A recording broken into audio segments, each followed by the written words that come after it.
کہ مسلمانوں اگر آپ اس نسخے پہ عمل کرو گے تو رب العالمین تمہارے اوپر سے اس مصیبت کو یا اس اعتراض کو یا اس تکلیف کو، اس مشکل سے تمہیں نجات عطا فرما دے گا۔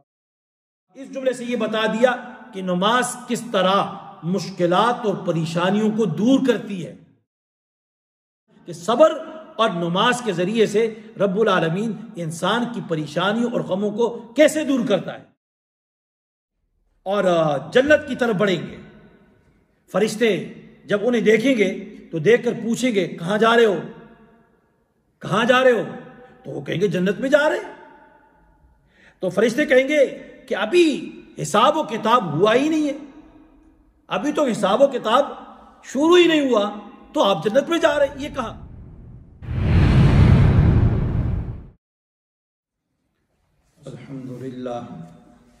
الحمدللہ رب العالمین والصلاة والسلام علی من لا نبی بعدہ، اما بعد فاعوذ باللہ من الشیطان الرجیم، بسم اللہ الرحمن الرحیم، یا ایہا الذین آمنوا استعینوا بالصبر والصلاة ان اللہ مع الصابرین، صدق اللہ العظیم۔ نہایت ہی قابل قدر مسلمان بھائیوں، بزرگوں، گھروں میں سننے والی میری مسلمان ماؤں، بہنوں اور بھائیوں، السلام علیکم ورحمۃ اللہ وبرکاتہ۔ آپ حضرات کے سامنے دوسرا پارہ سورہ بقرہ کی آیت نمبر 153 153 آیت تلاوت کی ہے۔ رب العالمین سے دعا ہے کہ اللہ اس آیت کے متعلق صحیح بات سمجھانے کی اور ہمیں سمجھنے کی توفیق عطا فرما دے۔ اس سے پہلی والی جو آیتیں تھیں تحویل قبلہ، یعنی قبلے کی تبدیلی کے بارے میں، ان کا ذکر تھا، اور اس کے اوپر پھر مخالفین جو تھے ان کا اعتراض تھا، اور وہ اس کے اوپر اعتراض کرتے تھے کہ قبلے کو کیوں بدل دیا گیا، قبلے کی تبدیلی کیوں ہوئی، چینج کیوں کیا۔ تو اس اعتراض کے دو اثر ہوتے تھے۔ ایک اثر تو یہ ہوتا تھا کہ اسلام مذہب جو ہے اس کی حقانیت پر ایک شبہ پیدا ہوتا تھا، ڈاؤٹ پیدا کیا جاتا تھا، اور یہاں تک جتنی آیتیں گزری اس میں اس شبہ کا، اس اعتراض کا، اس ڈاؤٹ کو ختم کیا گیا کہ قبلے کی تحویل کا جو حکم ہے یہ اللہ کی طرف سے ہے۔ اور دوسرا مخالفین کے اعتراض کا جو اثر تھا وہ یہ اثر تھا کہ باوجود اللہ رب العالمین کی طرف سے صفائی آنے کے، اور اللہ تعالیٰ نے اس اعتراض کے ختم کرنے کے لیے اپنی دلیل سے بیان کر دیا، ایویڈنس سے اس کو سمجھا دیا، لیکن پھر بھی لوگ کفار جو تھے وہ نبی کریم صلی اللہ علیہ وسلم کے اوپر اعتراض کیا کرتے تھے۔ تو اس اعتراض کی وجہ سے مسلمانوں کو تکلیف ہوتی تھی، گویا مسلمانوں کو تکلیف دینے کے لیے، ایذا دینے کے لیے اس اعتراض کو، اس بات کو بار بار اٹھاتے تھے۔ اب اس آیت میں اللہ رب العالمین نے اس تکلیف کو، اس ایذا کو یا اس کے اثرات کو ختم کرنے کے لیے ایک علاج بتایا اور ایک نسخہ دیا کہ مسلمانوں اگر آپ اس نسخے پہ عمل کرو گے تو رب العالمین تمہارے اوپر سے اس مصیبت کو یا اس اعتراض کو یا اس تکلیف کو، اس مشکل سے تمہیں نجات عطا فرما دے گا۔ تو ایک وہ ہے صبر، اور دوسری چیز کیا ہے؟ نماز۔ ان دو چیزوں سے مدد حاصل کرو۔ اور یہ بھی فرمایا کہ مسلمان جو ہے ہر وقت مصائب اور مشکلات میں جب وہ اپنا تعلق، اپنا رشتہ اور اپنا کنیکشن اللہ رب العالمین کے ساتھ جوڑتا ہے، اسی کے آگے جھکتا ہے، اور صبر جو ہے اس کا دامن ہاتھ سے جانے نہیں دیتا، تو اللہ رب العالمین اس کو سکون عطا فرماتے ہیں، اور ہر قسم کے خطرے سے اور ہر قسم کی تکلیف سے رب العالمین اس کو پناہ عطا فرما دیتے ہیں۔ اس لیے فرمایا یا ایھا الذین آمنوا، اے ایمان والو، اے ایمان والو، استعینوا، استعینوا کا معنی ہے مدد حاصل کرو، فرمایا بالصبر، صبر کے ساتھ، اور فرمایا والصلاۃ، اور نماز کے ساتھ، فرمایا ان اللہ مع الصابرین، بے شک اللہ تعالیٰ صبر کرنے والوں کے ساتھ ہے۔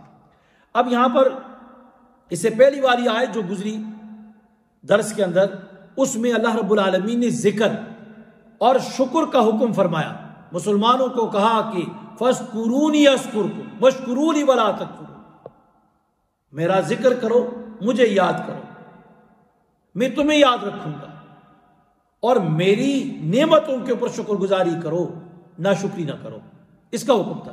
اب اس آیت کے اندر رب العالمین نے صبر کا حکم دیا اور نماز پڑھنے کا حکم دیا، تو مفسرین فرماتے ہیں کہ ظاہر بات ہے کہ انسان یا اچھائی میں ہوگا، پرسکون زندگی گزارے گا، خوشحال زندگی میں ہوگا، یا وہ مصیبت میں ہوگا، تکلیف میں ہوگا۔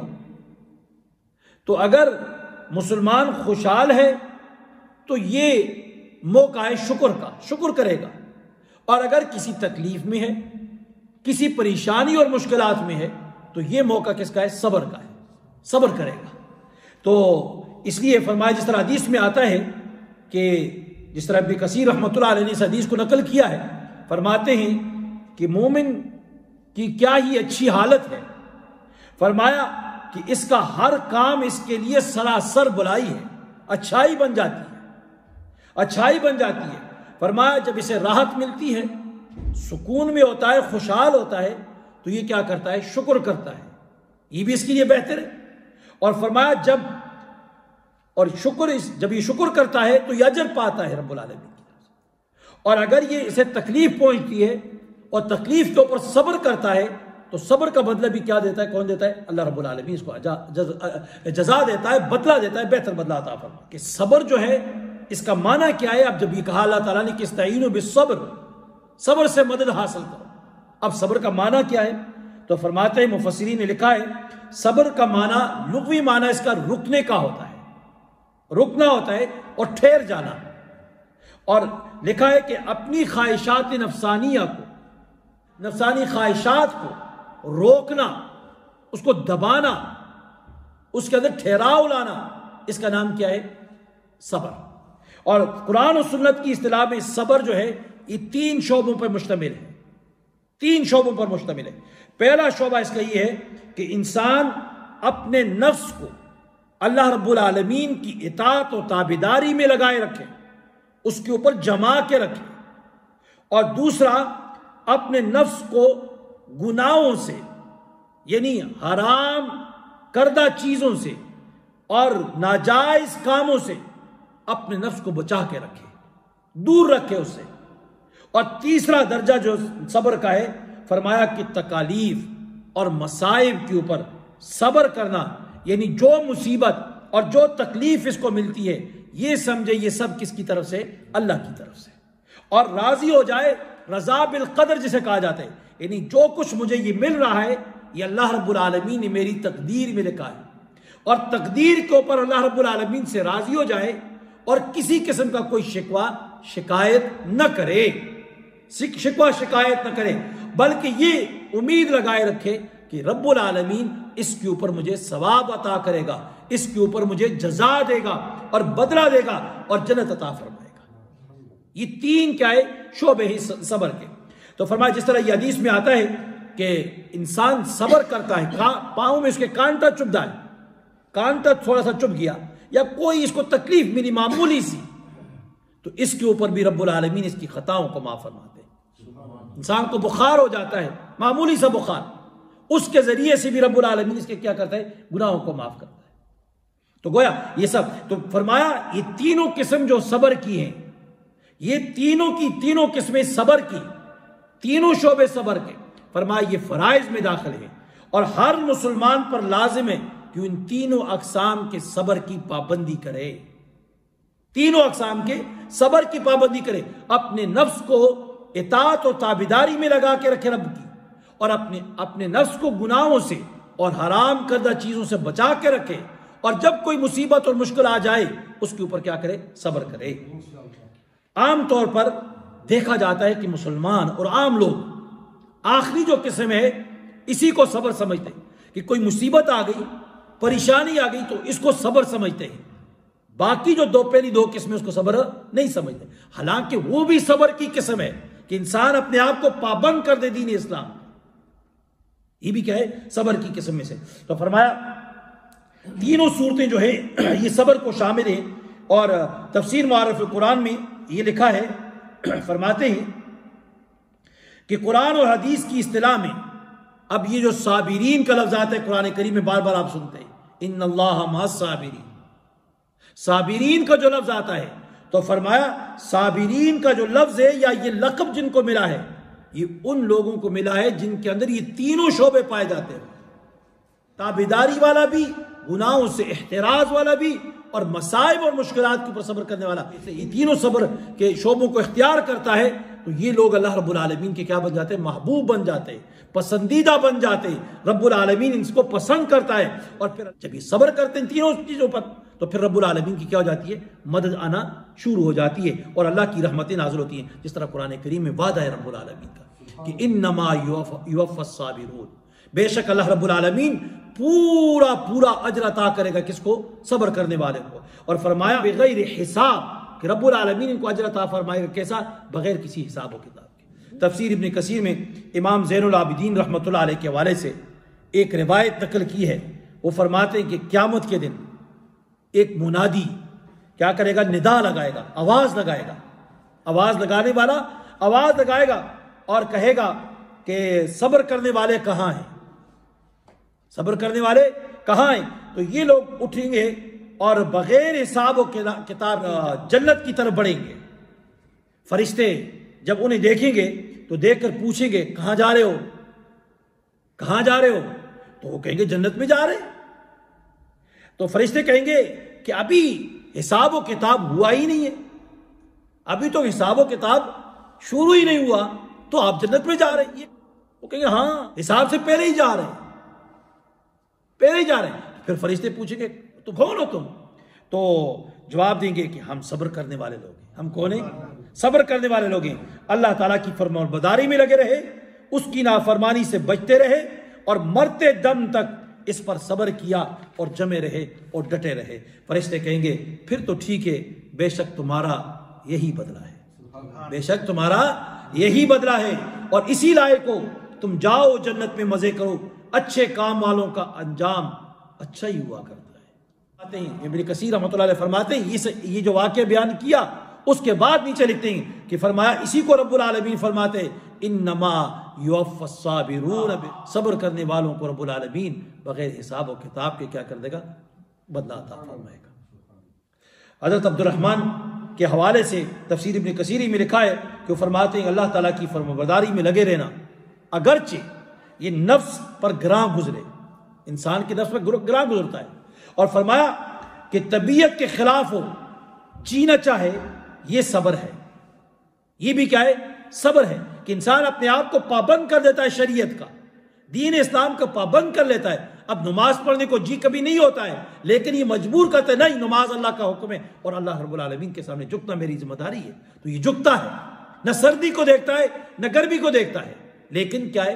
ایک دم آ جاتا ہے، کام میں مصروف ہے، کام کو چھوڑ دیتا ہے، رب العالمین کے حکم کو کیا ہے؟ لازم سمجھتا ہے۔ تو فرمایا ایک صبر یہ ہے، اور دوسرا صبر یہ ہے کہ اللہ کے ناپسندیدہ کاموں سے رک جانا، کہ طبیعت کا میلان اسی طرف ہے، خواہش ہو رہی ہے۔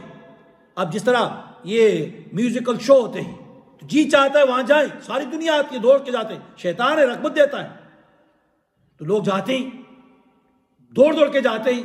مسجد میں کم آپ کو لوگ نظر آئیں گے، لیکن وہاں پر سارے چاہیں گے، اور پھر اگر اس کے اوپر پیسے دینے ہوں تو یہ پاؤنڈ پھینکنا شروع ہو جاتے ہیں۔ لیکن اللہ رب العالمین کے لیے مسجد میں خدا کے گھر کے لیے ان سے کہو کہ کچھ چندہ دے دو، اس کی طرف دینے کے لیے تیار نہیں ہوں گے۔ تو فرمایا کہ اس طرف انسان کا طبی میلان بھی چاہتا ہے، خواہش بھی چاہتی ہے گناہ کرنے کی، لیکن یہ کیا کرتا ہے؟ اپنے آپ کو روک دیتا ہے۔ تو فرمایا یہ بھی صبر ہے، یہ کیا ہے؟ صبر ہے۔ اور فرمایا جس طرح اب یہاں پر ہمارے ہاں لوگ بہت ساری رسومات ہیں، رواج ہیں، جس طرح موت کے وقت کوئی مر جاتا ہے، رسم و رواج ہے، ختم ہے، تیسرا ہے، چوتھا ہے، 40واں ہے، پتہ نہیں کیا کیا رسومات ہیں۔ اب یہ رسومات ہیں. اسی طرح شادی بیاہ کے موقع پر ہندوانہ بہت ساری رسم و رواج ہیں. اب انسان کی طبیعت چاہتی ہے کہ اب یہ کام کرے. اب رسم و رواج کیوں کرتا ہے؟ اس لیے کرتا ہے کہ میں نہیں کروں گا تو پبلک مجھے کیا کہے گی، برا برا کہے گی. اب پبلک کی خاطر، عوام کی خاطر، ان کو خوش کرنے کے لیے اپنے رب کو ناراض کر رہے ہیں، اپنے رب کو ناراض کر رہے ہیں. تو اس لیے ایک مسلمان کا کام کیا ہے کہ وہ رسم و رواج کو چھوڑ کر اللہ کے پیغمبر کے سنت اور اس کے طریقے کو اپنا کر اس کے اوپر جم جاتا ہے، ڈٹ جاتا ہے. اپنے رشتہ داروں کی اور اپنے خاندان والوں کی اور باہر دنیا کی کوئی پرواہ نہیں کرتا، ان کی باتوں کا کوئی خیال نہیں کرتا. کہتا ہے میرے رب کا حکم ہے کہ اطیعوا اللہ و اطیعوا الرسول، اللہ اور اس کے رسول کی اطاعت اور تابعداری کرو. اس کی طرف کیا ہے؟ بڑھتا ہے. تو اس کو بھی کیا کہا جاتا ہے؟ صبر کہا جاتا ہے. تو ایسے لوگوں کے لیے کل قیامت کے روز کیا ہے؟ بہت بڑا اجر اللہ رب العالمین نے رکھا ہوا ہے. تو حضرت عبداللہ ابن عباس رضی اللہ تعالیٰ سے ایک روایت آتی ہے، وہ فرماتے ہیں کہ رسول اللہ صلی اللہ علیہ وسلم نے ارشاد فرمایا، اب صبر کی فضیلت کو بیان کی. فرمایا کہ رسول اللہ صلی اللہ علیہ وسلم نے فرمایا کہ جس شخص کو 4 چیزیں عطا کر دی گئی. کتنی چیزیں ملی اس کو؟ 4 چیزیں. فرمایا پہلی 4 چیزیں جس کو عطا کر دی گئی اس کو دنیا اور آخرت کی ساری بلائیاں اچھائیاں مل گئی. 4 چیزیں جس کو مل گئی، آخرت اور دنیا کی ساری بلائیاں اس نے حاصل کر دی. فرمایا جس آدمی کو نمبر 1 شکر گزار دل ایسا ملے کہ جتنی نعمت ملتی ہے کم یا زیادہ رب العالمین کا شکر ادا کرتا ہے، اور اپنے نیچے دیکھتا ہے بعض لوگ ایسے بھی جس کو جو نعمت اس کو ملی ہے وہ اس کو نہیں ملی ہوئی. اگر اس کو ایک دن میں 1 مرتبہ کھانا ملا ہوا ہے تو دنیا میں ایسے لوگ بھی جس کو ایک وقت بھی نہیں مل رہا ہے. تو شکر گزار دل مل گیا. اور فرمایا دوسرا ذکر کرنے والی زبان، کہ جس زبان کے اوپر اللہ رب العالمین کا ذکر جاری ہو جائے، ہر وقت اللہ رب العالمین کو یاد کرتا ہے. جس طرح جمعہ میں نے بتایا کہ ہر کام کو ابتدا اللہ کے نام سے کرے اور اس کو اختتام جو ہے اللہ رب العالمین کی حمد و ثنا سے کرے، یہ ذکر ہے. گناہوں سے بچ جائے اللہ کے ڈر سے، یہ ذکر ہے. یہ بھی کیا ہے؟ ذکر ہے. تو گویا دوسری زبان مل جائے ذکر کرنے والی. اور تیسری چیز فرمایا مصیبت پہ صبر کرنے والا، مصیبت میں صبر کرنے والا. اور فرمایا ایسی بیوی اس کو مل جائے جو اپنی جان اور اپنے شوہر کے مال میں کسی سے خیانت نہیں کرتی. یہ 4 چیزیں جس کو مل گئی تو جناب نبی کریم علیہ الصلوۃ والسلام نے فرمایا کہ اسے دنیا اور آخرت کی تمام بلائیاں اچھائیاں اس شخص کو مل گئی. یہاں یاد رکھنا چاہیے کہ صبر میں تھوڑی سی تکلیف ہوتی ہے صبر کرنے میں. اب دیکھیں جس طرح باپ دادا کی رسومات ہیں، یہ دین کی تابعداری ہے، دین اسلام کی سنت کے اوپر ڈٹنا جمنا. اب ساری مخلوق کے کیا سے کیا نہیں کہتی، تکلیف تو ہوگی، لوگوں کے تانے بھی سننا پڑیں گے، لوگوں سے بہت ساری باتیں سننی پڑتی ہیں. یا اسی طرح کوئی مصیبت میں ہے اور صبر کر رہا ہے، تکلیف ہے، تکلیف میں زندگی گزر رہی ہے، چند دن ہے گزر جائیں گے. لیکن یہ فرمایا اس میں تکلیف تو ہوتی ہے مگر اس کے بعد اللہ رب العالمین کی طرف سے نعمتوں کے دروازے ایسے شخص کے اوپر کھل جاتے ہیں، نعمتوں کے دروازے کھل جاتے ہیں. اور کچھ اس کو اللہ رب العالمین وہ کچھ عطا کرتا ہے کہ اس انسان کے وہم و گمان بھی نہیں ہوتا یہ مجھے کہاں سے رب العالمین کی طرف سے یہ انعامات کی بارشیں میرے اوپر ہو چکی ہے. اور یہ کس کی وجہ سے ہوتی ہے؟ وہ صبر کی وجہ سے، صبر کی وجہ سے. تو فرمایا تکلیف ہر انسان کو پہنچتی ہے. یہ تو نہیں کہ تکلیف نہ پہنچے، مسلمان کو بھی پہنچتی ہے، کافر کو بھی پہنچتی ہے، مالدار کو بھی پہنچتی ہے، غریب کو بھی پہنچتی ہے. ہر انسان کو کچھ نہ کچھ تکلیف ملتی ہے. لیکن جو مسلمان ہوتا ہے وہ تکلیف کے اوپر کیا کرتا ہے؟ صبر کر کے اپنے رب کو راضی کرتا ہے. اور جو کافر ہوتا ہے وہ چیخ کر اور اللہ سے شکوہ شکایت کر کے کہ اللہ تجھے می ملا تھا، اللہ تجھے می ملا تھا، تو نہیں مجھے اس تکلیف میں ڈالا. تو یہ شکوہ شکایت کر کے اپنے آپ کو کیا ہے؟ خراب کر دیتا ہے، گناہ میں مبتلا کر دیتا ہے. اللہ رب العالمین فرماتے ہیں یا ایھا الذین آمنوا استعینوا بالصبر والصلاۃ. اور انسان کی پریشانیاں اور غم ہوتے ہیں اس کو دور کرنے کے لیے، اس کو زائل کرنے کے لیے رب العالمین نے یہاں پر 2 نسخے بتائے.